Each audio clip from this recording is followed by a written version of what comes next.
আসসালামু আলাইকুম প্রিয় শিক্ষার্থীরা, Rotary school and college online ক্লাসের পক্ষ থেকে সবাইকে শুভেচ্ছা ও স্বাগত জানাচ্ছি। আমি আবুল কালাম আজাদ, সহকারী শিক্ষক, রুটারি স্কুল অ্যান্ড কলেজ। প্রিয় শিক্ষার্থীরা, তোমাদের 2021 শিক্ষাবর্ষের রুটারি স্কুল অ্যান্ড কলেজের পক্ষ থেকে শুভেচ্ছা স্বাগতম। আজকে আমি তোমাদের সাথে সপ্তম শ্রেণীর গণিত বীজগণিত রাশির গুণ এই অধ্যায় নিয়ে আলোচনা করব। প্রিয় শিক্ষার্থীরা, তোমরা যারা আমাদের প্রথম ছাত্রছাত্রী ছিলে এবং যারা নতুন ভর্তি হয়েছে সবাইকেই রুটারি স্কুল অ্যান্ড কলেজের পক্ষ থেকে স্বাগতম। প্রিয় শিক্ষার্থীরা, অনেকেই আমাকে চেনো এবং যারা চেনো না তারা বলছি, আমি আবুল কালাম আজাদ, সহকারী শিক্ষক গণিত। প্রিয় শিক্ষার্থীরা, করোনাকালে এই মহামারী করোনাতে তোমরা অবশ্যই ঘরে আছো, সুস্থ আছো এবং নিরাপদে আছো সপরিবার নিয়ে। আশা করছি এভাবেই নিরাপদ থাকো। আমি আলহামদুলিল্লাহ ভালো আছি। তোমরা যারা ষষ্ঠ থেকে সপ্তম শ্রেণীতে উত্তীর্ণ হয়েছো, তোমাদেরকে বলবো অবশ্যই তোমরা মনে করতে পারো যে আমরা ষষ্ঠ থেকে সপ্তম শ্রেণীতে উঠেছি, হয়তো অনেক বড় বা কঠিন কিছু হবে বা কঠিন অঙ্ক বা কোনো কিছু এরকম না। আসলে ব্যাপারটা হচ্ছে যে আমরা ষষ্ঠ শ্রেণীতে হয়তো 2020 সালে অতটা গুরুত্ব সহকারে সবগুলো ক্লাস করতে পারিনি, কেন? করোনার কারণে। এখন বছরের শুরুতেই 2021 শিক্ষাবর্ষে আমরা প্রতিনিয়ত রেগুলার প্রত্যেকটা মুহূর্ত আমরা কি করব? ক্লাস নিয়মিত করব। তাহলে আসো তোমরা সবাই খাতা কলম এবং বোর্ড বইটা নিয়ে সামনে বসে যাও। তাহলে আমরা আজকে আলোচনা করব সপ্তম শ্রেণী, খেয়াল করো, সপ্তম শ্রেণীর বীজগণিতীয় রাশির গুণ 4.1। এখানে দেখো, আমি তোমাদের ফার্স্টেই কিছু আলোচনা করব, সেটা হচ্ছে যে আমরা যে গুণ করব, গুণ করার কয়েকটি নিয়ম আছে। কয়েকটি নিয়মের মধ্যে আমাদের গুণের বিনিময় বিধি আছে, এটা আমরা শিখব। গুণের সংযোগ বিধি আছে, এটা আমরা শিখব। গুণের সূচক বিধি এবং গুণের বন্টন বিধি, এই বিধিগুলো শিখব। যদি আমরা এই বিধিগুলো শিখতে পারি তাহলে আমাদের অঙ্কটা করা সহজ হবে। এখন দেখো, এখানে আমি কিছু প্লাস মাইনাস চিত্র সংখ্যা প্রতীক চিহ্ন দিয়ে রাখছি। প্লাস প্লাস হলে কি হয়, মাইনাস প্লাস হলে কি হয়, মাইনাসে মাইনাসে কি হয়, প্লাস মাইনাসে কি হয়। আমি জানি তোমরা জানো এই বিষয়গুলো, তারপর আমরা একটু ক্লিয়ার হবো এই বিষয়গুলো। এখন দেখো, ফার্স্টে আমাদের এক নম্বরে কি আছে? আমাদের ফার্স্টে আছে হচ্ছে গুণের বিনিময় বিধিটা কি। আচ্ছা, বিনিময় বলতে তুমি এরকম বোঝো যে বিনিময় বলতে আমরা এরকম বুঝি যে কোনো কিছু দেওয়া নেওয়া, কোনো কিছু দেওয়া নেওয়াকে বোঝায় গুণের বিনিময় বিধিটা। আসো আমরা এক একটা করে আলোচনা করি। আমি আশা করি যে এই আলোচনাগুলো যদি আমরা মনোযোগ সহকারে করি এবং তোমরা যদি মনোযোগ সহকারে একটু দেখো এবং বোঝো, তাহলে আশা করি যে অঙ্কগুলা করতে আমাদের অনেক সহজ হবে।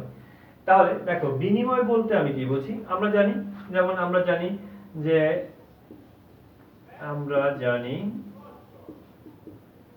আর আরেকটু কথা আগে বলে নিই, সেটা হচ্ছে যে তোমরা অবশ্যই ক্লাস শুরুতে আমাদের কমেন্ট বক্সে কমেন্ট করে তোমাদের নাম, রোল নাম্বার এবং শাখা উল্লেখ করবে। তাহলে আমরা বুঝতে পারবো তোমরা কারা কারা ক্লাস করেছো এবং সেই অনুযায়ী আমাদের প্রেজেন্ট হবে যে তোমরা যে ক্লাস করেছো এর একটা প্রেজেন্টেশন থাকবে আমাদের। অবশ্যই তোমরা কি করবে? কমেন্ট বক্সে তোমাদের নাম, রোল নাম্বার এবং তুমি যে শাখায় পড়ো, তুমি সপ্তম শ্রেণী যদি ছেলে হও তাহলে কি ইগল হবে, মেয়ে হলে মেয়েদের শাখা হবে, তুমি সেই শাখা উল্লেখ করে লিখবে। আসো, আমরা জানি 2 × 3 = 6। আচ্ছা, যদি আমি 3 × 2 দেই তাহলে কি 6 হবে না? এটা কি 8 হবে? না, 6 হবে। এটা কিন্তু 8 হওয়ার সম্ভাবনা নেই। কারণ কি? দেখো, শুধুমাত্র আমরা বিনিময় করে লিখছি, 2 আগে 3 পরে, আবার 3 টা আগে 2 পরে, তার মানে আমরা বুঝতে পারছি সুতরাং 2 × 3 × 3 × 2 এই বিধিটা যদি এরকম থাকে, যদি তোমাকে দিয়ে বলে যে এমসিকিউ দিয়ে বলে যেটা কোন ধরনের বিধি হবে, তাহলে তোমাকে উল্লেখ করতে হবে এটা হচ্ছে বিনিময় বিধি। তাহলে আমি কি বলেছি যে 2 × 3, 2 × 3, 3 × 2, তার মানে কি এই বিধিটা হচ্ছে কি আমাদের বিনিময় বিধি। তাহলে এইখানে কিন্তু আমরা উল্লেখ করতে পারি যে তুমি কিন্তু এটা বাদেও আমরা আরো কিছু লিখতে পারি। যেমন তোমার যদি আমরা এ বি দিয়ে লিখি, যদি আমরা বলি যে a × b = b × a, তাহলে এটা হচ্ছে কি, এটাও কিন্তু গুণের বিনিময় বিধি। তুমি যে কোনো সংখ্যা বা যে কোনো কিছুকে যদি লেখো c × d = d × c, যদি বিনিময় করে লেখো মানে ঘুরায় লেখো, তাহলে এটা হচ্ছে গুণের বিনিময় বিধি। তাহলে আমরা গুণের বিনিময় বিধিটা কিন্তু বুঝতে পারলাম। কেন বলছি যে অঙ্কের ক্ষেত্রে আমাদের কাজে লাগবে, আবার পাশাপাশি তোমার অঙ্কের ক্ষেত্রেও কাজে লাগবে, পাশাপাশি কিন্তু আমরা যখন এমসিকিউর জন্য পড়বো, যখন আমাদের বহু নির্বাচনী আসবে দেখবা, এই ক্ষেত্রে কিন্তু আমাদের এগুলা কাজে লাগবে। তাহলে আসো, 1 নম্বরটা শেষ, বিনিময় বিধিটা পড়লাম আমরা। এরপরে আছে আমাদের গুণের সংযোগ বিধি। আচ্ছা, গুণের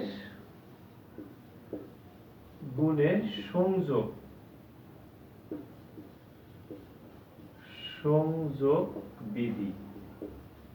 আচ্ছা, সংযোগ বলতে বোঝায় না এরকম বুঝো না যে ডিশ লাইনের সংযোগ দিতে ইন্টারনেট এরকম না, যে সংযোগ, হ্যাঁ ওইরকম কিছু, যে সংযোগ দেওয়া, কার সাথে লাগানো, কার সাথে যুক্ত করা, এরকম কিছু বোঝায় আর কি। যদি আমরা এরকম বুঝি যে আমরা জানি 2 × 3 ব্র্যাকেট যদি আমরা ইনটু 4 দেই, খেয়াল করো 24। আচ্ছা, এটাকে যদি তুমি ঘুরায় লেখো, সাপোজ যদি আমরা লিখি এরকম লিখি যে 2 × 3 × 4 24, তার মানে যদি এরকম লিখতে পারি আমরা 2 × 3 × 4 সমান সমান 2 × 3 × 4, যদি এরকম আকারে লেখা হয় তাহলে এটা হচ্ছে গুণের সংযোগ বিধি বলা হয়। এটাকে বলা হয় গুণের সংযোগ বিধি। এটা তুমি এ বি সি দিয়ে লিখতে পারো, যদি আমরা মনে করি যে আমরা যে স্যার আমরা তো যদি a × b × c সমান সমান, যদি আমরা লিখি যে a × b × c, দেখো এটা করলেও হবে a b c, এটা করলেও হবে a b c। তার মানে কি, এটা হচ্ছে হ্যাঁ গুণের সংযোগ বিধি বলা হয়। তাহলে এই ক্ষেত্রে কিন্তু আমাদের মনে রাখতে হবে, যখন আমাদের এইরকম আকারে থাকবে তখন আমাদের বুঝতে হবে যে এটা হচ্ছে গুণের সংযোগ বিধি। আচ্ছা, এরপর আসবো আমরা খুবই ইম্পর্টেন্ট একটা বিষয়, গুণের সংযোগ, গুণের তোমার সূচক বিধি। তাহলে গুণের সূচক বিধিটা কিন্তু আমাদের প্রত্যেকটা মুহূর্তে কাজে লাগবে, সবগুলোই লাগবে, কিন্তু সূচক বিধিটা আমাদের একটু বেশি লাগবে। তাহলে দেখো, গুণের সূচক বিধি। আচ্ছা, সূচক বলতে কি বুঝি আমরা? সূচক এখন আমরা শিখবো, একসাথে তিনটা জিনিস শিখে রাখবো। যে আমি যদি 2a² দিই, সাপোজ এটা হচ্ছে সহগ, আমরা 6 এও পড়েছি একটু একটু, এটা হচ্ছে চলক, এর উপরে যে পাওয়ারটা থাকে এটাকে বলা হয় সূচক। তাহলে আমরা একসাথে তিনটা জিনিস শিখে রাখলাম, যে সহগ কোনটা, চলক কোনটা, সূচক কোনটা, এটা আমরা শিখে রাখলাম। তাহলে আমাকে কিন্তু এখানে বুঝতে হবে যে আমার চলক কোনটা, সূচক কোনটা, সহগ কোনটা। তাহলে এখানে বলছে সূচক বিধি। সূচক বিধি বলতে কি বুঝি, দেখো আমি যদি একেবারে সাধারণভাবে বলি a × a, মানে a গুণ a। আচ্ছা, এইখানে সূচকের পাওয়ার কত আছে, যদি কোনো কিছু না থাকে তাহলে আমাদের বুঝে নিতে হবে এখানে 1 আছে। তাহলে a1 + 1, কেন? সূচক বিধির নিয়মে গুণের সময়, সূচক বিধির নিয়মে গুণের সময় পাওয়ারগুলো যোগ হয়ে যায়, গুণের সময় পাওয়ারগুলো যোগ হয়ে যায়। আমরা কিন্তু জানি যে a গুণ a করলে a² হয়, b গুণ b করলে b² হয়, এটা কিন্তু আমরা সহজেই বুঝতে পারি। কিন্তু তোমাকে বুঝতে হবে যে সহজ করে বোঝার কি উপায়। যদি আমার বলা হয় যে পাওয়ার কত আছে, বা সূচক কত আছে, a এর সূচক কত আছে, b এর সূচক কত আছে, তাহলে কিন্তু সেই ক্ষেত্রে বলতে একটু কষ্ট বোধ হবে। কিন্তু বাট যদি আমরা এভাবে শিখে রাখি তাহলে কিন্তু আমাদের সেই ক্ষেত্রে কষ্ট হবে না। যদি a² × a², দেখো তাহলে আমরা কিন্তু a টু দি পাওয়ার সহজেই বুঝতে পারি, কিন্তু যদি আমরা এইভাবে বুঝি তাহলে কিন্তু আমাদের মনে রাখা সহজ এবং মনে থাকাও সহজ হবে। এরপরে আরেকটু কঠিন দিকে যাই, m × a⁴n, গুণের বেলায় পাওয়ার কি হয়, যোগ হয়ে যায়, আর ভাগ থাকলে কি হয়, ভাগ থাকলে হচ্ছে পাওয়ার বিয়োগ হয়ে যায়। এটা আমরা শিখে রাখলাম। তাহলে সূচক, গুণের সূচক বিধির ক্ষেত্রে যদি পাওয়ার গুণ থাকে, যদি সংখ্যা গুণ থাকে, পাওয়ার গুলো কি হয়ে যায়, পাওয়ার মানে সূচক। সূচক হচ্ছে, দেখো যদি দেওয়া থাকে ভালো, যেমন এখানে 2 দেওয়া আছে, এখানে নাই, 1 দেওয়া আছে, এখানে দেখো সহগ কিছু নাই, তাহলে 1 আছে সহগ। তার মানে তোমাকে বুঝতে হবে যদি কিছু না থাকে কোনো চলকের রাশির সাথে, তাহলে সেই ক্ষেত্রে সূচক হবে 1, আমরা 1 ধরে যোগ করব। তাহলে এরকম কিন্তু আমরা অনেকগুলো করতে পারি। সরি, এখানে গুণের বেলা হচ্ছে পাওয়ার, গুণ থাকলে পাওয়ার কি হবে, যোগ হয়ে যাবে, যোগ থাকলে গুণ হবে। আচ্ছা, যদি এরকম থাকে খেয়াল করো যে a two the power m into n, সেই ক্ষেত্রে কিন্তু a two the power m n। তার মানে কি, যদি আমরা সহজ করে ব্যাপারটা বুঝতে পারি তাহলে সহজ করে অঙ্কটা করতে পারবো। কারণ অঙ্ক তখনই তোমার ভালো লাগবে যখন তুমি নিজে কি করতে পারবা, ভালো লাগা তৈরি করতে পারবা। যদি ভালো লাগা তৈরি না করতে পারো তাহলে কিন্তু তুমি ভালো করতে পারবে না। কারণ তোমাকে ভালো করতে হলে তোমাকে আগে বুঝতে হবে যে বিষয়গুলো। দেখো আমরা কিন্তু ডাইরেক্ট, খেয়াল করো, আমরা কিন্তু ডাইরেক্ট অঙ্ক চলে যেতে পারতাম, আমরা কিন্তু ডাইরেক্ট এখানে অঙ্ক চলে যেতে পারতাম, অঙ্ক করলে আমাদের হয়ে যেত। কিন্তু বাট না, আমাদেরকে বিষয়টা জানতে হবে, জেনে আগাতে হবে। প্রত্যেকটা ধাপ তোমাকে আগে আগে যেতে হবে এভাবে। তাহলে আমাদের গুণের সূচক বিধিটাও হয়ে গেল। তাহলে আমরা কি কি শিখলাম, আমরা একটু রিভিশনও দিব যে আমরা কি কি শিখছি। এরপরে আসবো আমরা, আমাদের আরেকটা নিয়ম আছে, সেটা হচ্ছে গুণের বন্টন বিধি। বন্টন বিধি। আচ্ছা, বন্টন বলতে কি বুঝি, এরকম দেখো তো, বন্টন বলতে বোঝায় কি, যে তোমার কাছে 20 টাকা আছে, তুমি 20 টাকা 5 জনের মধ্যে ভাগ করে দেবা।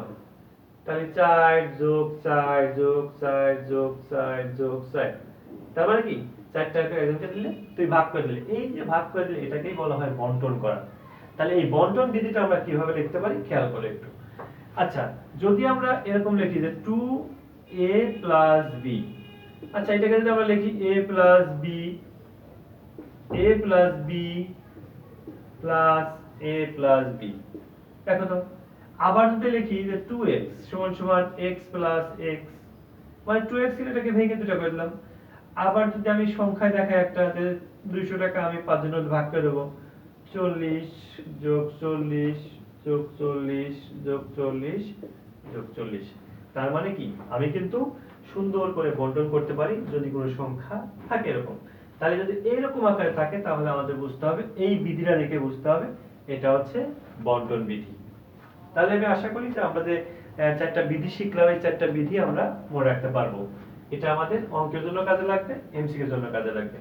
তাহলে আমি আরেকবার বলে দিচ্ছি আমরা কি কি শিখলাম এটুকুর মধ্যে। সেটা হচ্ছে আমরা আমি আবারও বলছি, তোমরা এই যদি কোথাও না বুঝতে পারো আমাদের কমেন্ট বক্সে জানাবে যে স্যার এই জিনিসটা বুঝতে পারিনি, আমাকে আবার রিপিট করেন। পরবর্তী ক্লাসে আমরা কি করব, আবার রিপিট করব। কেননা তোমাদের শেখার জন্যই কিন্তু আমাদের মূল লক্ষ্য। এই যে অনলাইন ক্লাস, এই যে তোমাদের বারবার বোঝানো বা প্র্যাকটিস করানো, জাস্ট তোমাদের পারতে হবে, বুঝতে হবে, শিখতে হবে, এই জন্যই কিন্তু। তাহলে আমরা 1 নম্বরে শিখছি কি, বিনিময় বিধি। 2 নম্বরে শিখছি কি, সংযোগ বিধি। তারপর 3 নম্বরে কি শিখছি, 3 নম্বরে হচ্ছে তোমার সূচক বিধি। তারপর শিখলাম 4 নম্বরে হচ্ছে বন্টন বিধি। তাহলে আশা করি এই যে বিধিগুলো শিখলাম, বিধিগুলো আমরা কাজে লাগাইতে পারবো। তাহলে আমাদের এই অধ্যায়ের নাম হচ্ছে, এখানে কিন্তু আমাদের আরো কয়েকটা অধ্যায় আছে, মানে মূল অধ্যায়ের নাম হচ্ছে, চতুর্থ অধ্যায়ের নাম হচ্ছে বীজগণিতীয় রাশির গুণ ভাগ। বীজগণিতীয় রাশির গুণ ভাগ। কিন্তু আমাদের 4.1 আছে বীজগণিতীয় রাশির গুণ। গুণটা কি রকম, প্রথম রাশিকে দ্বিতীয় রাশি দ্বারা গুণ, প্রথম রাশিকে দ্বিতীয় রাশি দ্বারা গুণ। এখন আমরা অঙ্কে চলে যাবো দুই একটা, তাহলে সহজে আমরা বুঝতে পারবো অঙ্কগুলো।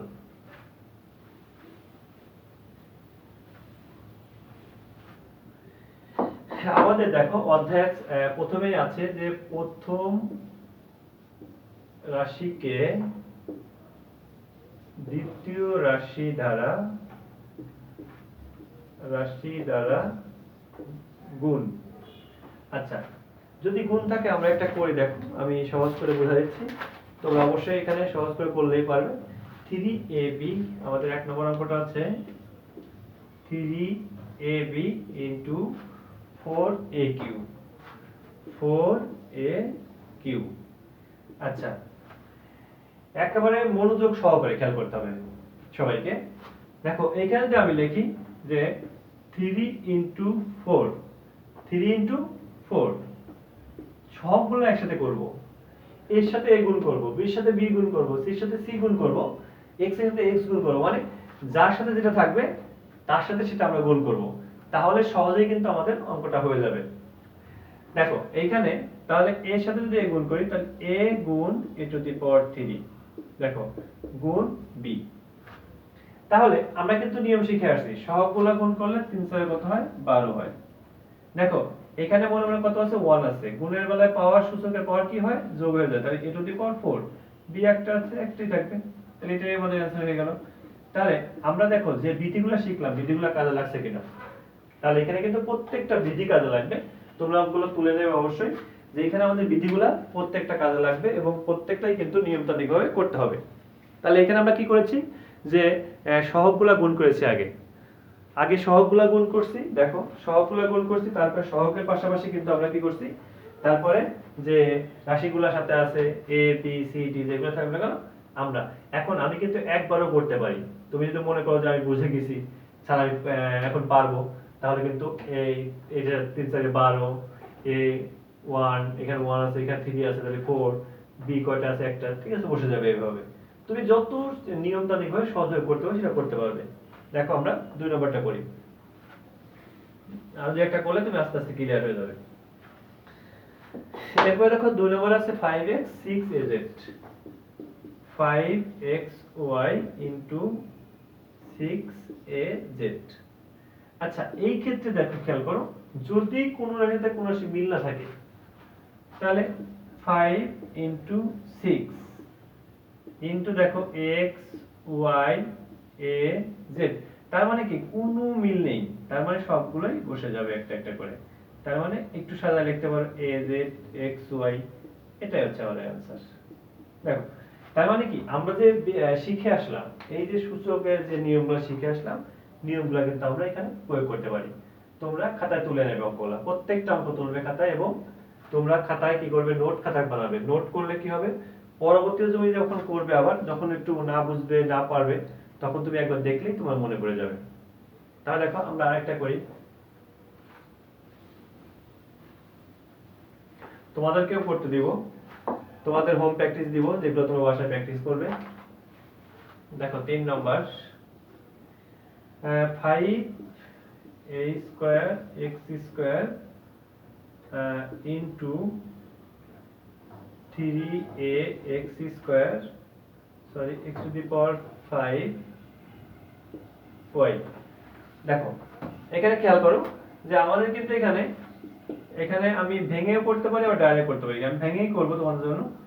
দেখো 5 into 3 into a square into a, তারপর হচ্ছে into x square into x to the power 5 into y। দেখো তাহলে এখানে 3 5 15 a to the power cube গুণের বেলা পাওয়ার যোগ হয়ে যাবে x to the power 7y।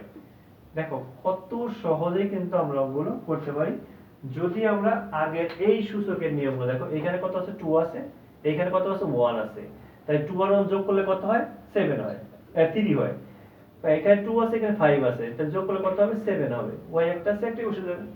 তাহলে এটা এটা কিন্তু অনেক সহজ নিয়মে আমরা করতে পারি। তাহলে আমাদের কি করতে হবে, এখানে আমরা যে নিয়মটা শিখলাম 3 পর্যন্ত এক নিয়ম, এরপরে একটু চেঞ্জ আছে, যদি আমাদের কোন রাশির বামে মাইনাস থাকে, কোন রাশির বামে যদি মাইনাস থাকে তাহলে আমরা কি করব, কোন রাশির বামে যদি মাইনাস থাকে, দেখো এরকম একটা করি আমরা, তাহলে আমরা ক্লিয়ার হতে পারবো। 4 নম্বরটা একটা মাইনাস, দেখো যদি একটা রাশির সাথে মাইনাস থাকে তাহলে মাইনাস থেকে যাবে, যদি দুটো রাশির সাথে মাইনাস থাকে তাহলে মাইনাস কি হয়ে যাবে ফিনিশ হয়ে যাবে, মানে শেষ হয়ে যাবে। যেমন আমি তোমাকে দেখাইছি না, যদি একটা প্লাস একটা মাইনাস থাকে তাহলে মাইনাস হবে, যদি দুটোই মাইনাস হয় তাহলে কি হবে প্লাস হবে। এই জন্য কিন্তু আমি দেখো এগুলা কিন্তু যে হয়তো তুমি মনে করতে পারো স্যার এগুলো আবার লিখে রাখছে কেন বোর্ডের পাশে, এগুলো কি দরকার স্যার, এটা কিন্তু আমাদের ইউজ করব, এখন ইউজ করব, সেগুলো কিন্তু এখানে আছে আমাদের। দেখো 4 নম্বরটা আমাদের কি অঙ্ক আছে, 4 নম্বর হচ্ছে 8a square b into -2b square. দেখো এখন দেখো এই খেয়াল করো, যদি এইখানে একটা প্লাস এখানে একটা মাইনাস, তার মানে কি প্লাস মাইনাস হলে কি হবে, প্লাস মাইনাস হলে আমাদের মাইনাস হবে, তাহলে এটা আমরা কিন্তু ব্যবহারটা প্রয়োগ করলাম। এখন দেখো সে আগের নিয়মে, এখন আর প্লাস মাইনাস এখানে ধরো মনে করো যে কিছুই নেই, এটাও নাই এটাও নাই, মনে মনে আর মাইনাসটা বসিয়ে দিয়েছি, তাহলে 8 গুণ 2 into a square into b গুণ b স্কয়ার। দেখো তাহলে এখানে কিন্তু মাইনাসটা থেকেই যাবে, 16 a স্কয়ার পাওয়ার 1 আর 2 যোগ করলে b টু দি পাওয়ার 3, দেখো এটা কিন্তু আমরা সহজ নিয়মে করতে পারি, কত সহজ হয় কিন্তু। দেখো এখানে কিন্তু আমার একটা প্লাস একটা মাইনাস, তার মানে কি মাইনাস হবে। যদি আমার দুটাই মাইনাস থাকে তাহলে মাইনাস প্লাস হয়ে যাবে, যদি দুটাই প্লাস থাকে তাও আমার প্লাস হয়ে যাবে। তার মানে কি আমরা কিন্তু এই যে নিয়মটা, এই যে কয়েকটা নিয়ম শিখলাম, এই নিয়ম অনুযায়ী কিন্তু আমরা এখানে 1 থেকে 24 পর্যন্ত একই নিয়ম, 1 থেকে 24 পর্যন্ত আমাদের একই নিয়ম। সেখানে আমাদের কিছু পরিবর্তন হতে পারে বা একটু অমিল থাকতে পারে, এক থাকতে পারে। আমরা 5 নম্বরটা বই রাখো, তোমাদের কিন্তু খাতা অঙ্ক তুলতে হবে কিন্তু এগুলো, হ্যাঁ একটু মনোযোগ সহকারে। 5 নম্বর দেখো, প্রথমে মাইনাস আছে, আগেটা করলাম কি প্লাস মাইনাস, এখন খেয়াল করো, এখন হচ্ছে minus 2ab x square into 10 bq x y z। আচ্ছা দেখো আগেরটা হচ্ছে আমরা কি ছিল প্লাস মাইনাস, এখন আছে মাইনাস প্লাস। তাহলে আমরা জানি কি যে মাইনাস প্লাস সমান সমান কি হবে, মাইনাস 2 ইনটু 10, তারপরে into a into b into bq, তারপর আছে x স্কয়ার ইনটু x, তারপর আছে y ইনটু z। দেখো তুমি যদি ডাইরেক্ট এই এর পরের লাইন যেটা হবে সেটা করতে পারো, তাও হবে তোমার a b two the power 4 x cube y z। তোমরা খাতা তোলো। দেখো আমরা যে এইখানে যে plus minus minus plus plus minus minus plus এইগুলো যে করেছি, তার নিয়মতান্ত্রিক ভাবে কিন্তু এটা আমরা বসিয়েছি। এখানে তুমি সহজভাবেই কিন্তু লিখতে পারো যে এখানে সহজভাবে লিখতে পারবা যে যদি একটা মাইনাস একটা প্লাস থাকে সেক্ষেত্রে আমরা কি করতে পারি। তাহলে অবশ্যই কিন্তু এখানে আমরা সেই প্রয়োগগুলো দেখাইতে পারছি। তাহলে আমরা আরেকটা জিনিস দেখাবো, সেটা হচ্ছে যদি মাইনাস মাইনাস থাকে, দুটাই মাইনাস থাকে, তাহলে কি হবে। তাহলে আমাদের এটার প্রয়োগ হয়ে গেছে, দেখো এটার প্রয়োগ শেষ, এটার প্রয়োগ শেষ, এটার প্রয়োগ শেষ, শুধুমাত্র এই মাইনাস মাইনাস থাকলে এটার প্রয়োগটা আমাদের বাকি আছে। দেখো তাহলে এটা আমরা দেখিয়ে দেবো, এরপর তোমাদের বাসায় হোম প্র্যাকটিস দিব কিছু। তোমরা অবশ্যই বাসায় হোম প্র্যাকটিস করবে, কারণ আমাদের প্রত্যেক সপ্তাহে অ্যাসাইনমেন্ট হবে, সেই অ্যাসাইনমেন্টের সময় তোমরা এগুলা আমার কাছে জমা দেবে। হ্যাঁ 6 নম্বর দেখো, 6 নম্বর হচ্ছে minus 3p square q q into minus 6p square, sorry p to the power 5 q to the power 4। দেখো তাহলে এখানে কিন্তু আমরা এখন দেখো তুমি যে নিয়মটা, এখন এটা হচ্ছে মাইনাস মাইনাস, তাহলে মাইনাস মাইনাস থাকলে কি হয় প্লাস হয়, মাইনাস মাইনাস থাকলে প্লাস, আমরা জানি প্লাস দিতে হয় না। এখন তুমি বলো স্যার তো আমি পারি, কিন্তু কখনো তুমি শিখছো, তুমি কখনো এইভাবে শিখো নাই। তোমরা জানো যে মাইনাসে মাইনাসে প্লাস হয়ে যায়, কিন্তু এইভাবে যে প্রয়োগটা হয়, এইভাবে যে আমরা প্রয়োগ করতে পারি সেটা কিন্তু আমরা কখনো দেখি নাই। তাহলে মাইনাসে মাইনাসে প্লাস প্লাস দিতে হয় না। তাহলে এখন দেখো 3 ইনটু, এখন একটু ডাইরেক্ট করি, দেখো তোমাদের ডাইরেক্ট শেখাই দিছি। এখন 3 6 18 p স্কয়ার আর p to the power 5 p to the power 7, কারণ পাওয়ার যোগ করলে 7 হয়, q টু দি পাওয়ার 7। দেখো অঙ্কটা অনেক সহজ, যদি তুমি বুঝতে পারো। তাহলে প্রিয় শিক্ষার্থীরা তোমাদেরকে আমি এইচডব্লিউ দিব বাসায়, তোমরা বাসায় 1 থেকে 10 মানে 1 থেকে 10, 1 থেকে 10 এই 10টা প্র্যাকটিস করবে বাসায়, এবং পরবর্তী ক্লাসের আগেই তোমরা এগুলো আমার কাছে জমা দেবে, আমি চেক করব যে তোমরা পারছো কিনা। এবং আমি আবারও বলছি, যদি কেউ না পারো তোমরা অবশ্যই কমেন্ট বক্সে জানাবে, কমেন্ট বক্সে জানালে ওটা আমি আবার অবশ্যই করে দেওয়ার চেষ্টা করব। কারণ কি যদি তুমি না পারো সেখানে কিন্তু আমার সার্থকতা নেই, সার্থকতা সেখানেই যদি তুমি এটা পারো। কারণ আমরা কি কি শিখলাম আরেকবার রিভিশন দিয়ে শেষ করব আজকে ক্লাস। আমরা 4টা বিধি শিখছি, ফার্স্টে হচ্ছে বিনিময় বিধি, সংযোগ বিধি, তারপর হচ্ছে বন্টন বিধি, সূচক বিধি, বন্টন বিধি। এরপর আমরা শিখলাম কি প্লাস প্লাস থাকলে কি হয়, মাইনাস প্লাস থাকলে কি হয়, মাইনাস মাইনাসে কি হয়, প্লাস মাইনাসে কি হয়। এরপর আমরা 6টা অঙ্ক করেছি যে প্রথম রাশিকে দ্বিতীয় রাশি দ্বারা গুণ। প্রথম 3টা করেছি যোগের, তারপরে করেছি প্লাস মাইনাস, তারপরে করেছি মাইনাস প্লাস, তারপরে করেছি মাইনাস মাইনাস।